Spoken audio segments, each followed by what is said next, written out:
దేవుని మాట వినడం అంటే ఒకటి, మందిరానికి ప్రతి ఆదివారం రమ్మని దేవుడు చెప్తున్నాడు. ఎవరి మాట అది? వినాలా వినొద్దా? తప్పకుండా వినాలి. ఇంట్లో ఉన్నోళ్ళు బంధువులు అంటారు ఏం కాదులే ఒక్క ఆదివారం అంటారు. వాళ్ళు ఏం కాదులే అంటారు. ఏం కాదన్న సంగతి వాళ్ళకి తెలుసో తెలియదో, ఏమవుతుందో వాళ్ళకి తెలుసో తెలియదో. తెలిసిద్దా వాళ్ళకి? ఏమైద్దో వాళ్ళకి తెలిసిద్దా? ఏమైద్దో దేవునికి తెలుసు. ఏం కాదులే అంటారు వాళ్ళు. కానీ ఏమైద్దో అయినప్పుడు నీకు అర్థమైద్ది. ఓ వీళ్ళ మాట అన్నందుకు ఏం కాదని అంటే ఎట్టయిందని అనుకుంటావు అప్పుడు నువ్వు.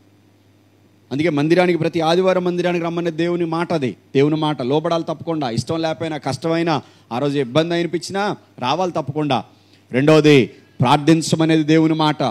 ప్రార్థించాలా వద్దా? ప్రార్థన చేయాలొద్దా? ప్రార్థనలో సమయం గడపాలా వద్దా? తప్పకుండా సమయం గడపాలి. ఇంట్లోనైనా మందిరంలోనైనా రోజు మొత్తంలో కనీసం 3 గంటలైనా తప్పక ప్రార్థన చేయాలి. మూడోది, సువార్త ప్రకటించమనే దేవుని మాట. ప్రకటించాలా వద్దా? నీకు ఇష్టం ఉన్నా లేకపోయినా, నీకు కష్టం అనిపించినా, నీకు బాధ అనిపించినా, నీకు చేదులాగా అనిపించినా, ఎవరో ఏదో అనుకుంటారని నీ మనసులో అనిపించినా అది దేవుని మాట. సువార్త ప్రకటించాలి తప్పకుండా. ఇతరులకు సహాయం చేయాలి. ఆ దేవుని మాట వినాలి తప్పకుండా. బాధల్లో ఉన్న వాళ్ళకి సహాయపడాలి. సేవకులకు పరిచర్య చేయాలి. సంఘానికి పరిచర్య చేయాలి. ఎప్పుడైనా ఏ పరిచర్యలో అయినా పాలు పంపలు పొందాలి. ఆ దేవుని మాట. పరిశుద్ధులకు పరిచర్య చేయడానికి వేడుకున్నారంట. కొంతమంది వచ్చి వేడుకున్నారు, అయ్యా మాకు అవకాశం ఏంటి, మేము చేస్తాం పరిచర్య.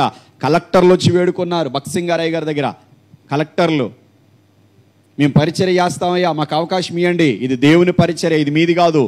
పరిచర్య చేయడానికి ఇష్టపడ్డారు, ఆశీర్వదించబడ్డారు. దేవుని మాట ఏదుంటే అది ఆ మాటకి లోబడాలి. తప్పక దేవుడు ఆశీర్వదిస్తాడు.